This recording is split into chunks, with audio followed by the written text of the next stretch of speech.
હિરણ્યાક્ષનો શરીર એના પગ નીચે પાતાળમાં હતા અને એનો મુગટ ઉપર વૈકુંઠ સુધી પહોંચતો હતો, સ્વર્ગ સુધી પહોંચતો હતો, એવી વાત કરી. એટલે વ્યાસજી મહારાજે પ્રશ્ન તો મૂકી દીધો, પણ હવે ગણપતિ બાપાને થાય તો ખરું ને કે ભાઈ આવડો મોટો કયો એવો પુરુષ હશે, અને એ હજી વિચારે ના વિચારે ત્યાં વ્યાસજી આવીને કહી દે કે એવો પુરુષ કોઈ નહીં, પણ એ અભિમાન છે.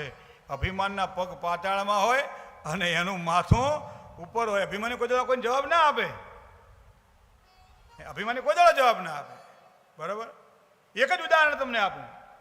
ભક્તિ અને અભિમાનમાં ફેર શું છે હું તમને કહું. અંગદને પરિસભાની અંદર રાવણને એમ કીધું કે મારો પગ જો તું ઉપાડી લે તો રામને કહેવાની મારે જરૂર નહીં, ભગવાન શ્રી રામને કહેવાની મારે જરૂર નથી, અમે બધા પાછા વળી જશું. પગ ઉપાડી લે. અને વિચાર તમે કરો કે આવો બળવાન રાવણ એ અંગદના પગને ઉપાડી શક્યો નહીં, કારણ કે પગના પાસે ઘણા બધાને કીધું તમે ઉપાડો, તમે ઉપાડો, તમે ઉપાડો, બધાને ઉપાડવાનું કીધું, બધાએ ઉપાડી જોયો, કાંઈ ઉપડ્યો નહીં. અને અંગદે બુદ્ધિનો ઉપયોગ કર્યો.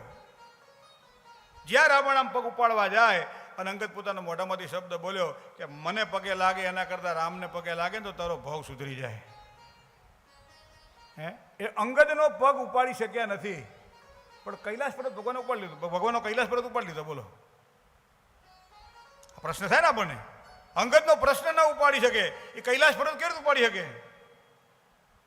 અંગદનો પ્રશ્ન જે એ હતો કે અંગદનો પગ જ્યારે ઉપાડવાનો હતો ત્યારે એનામાં અભિમાન હતું, અને ભગવાન શિખરના ઉપર બેઠેલા આપણા શિવને સમેત જ્યારે લેવાની વાત હતી ત્યારે એ કૈલાસમાં એની ભક્તિ હતી. તો ભક્તિ હોય ને ત્યાં ભગવાન હંમેશા ઝૂકે છે. અહંકાર એટલે ભગવાન એનાથી છેટા રહે છે. તો અહીંયા આ વસ્તુ હિરણાક્ષમાં જોવા મળે છે.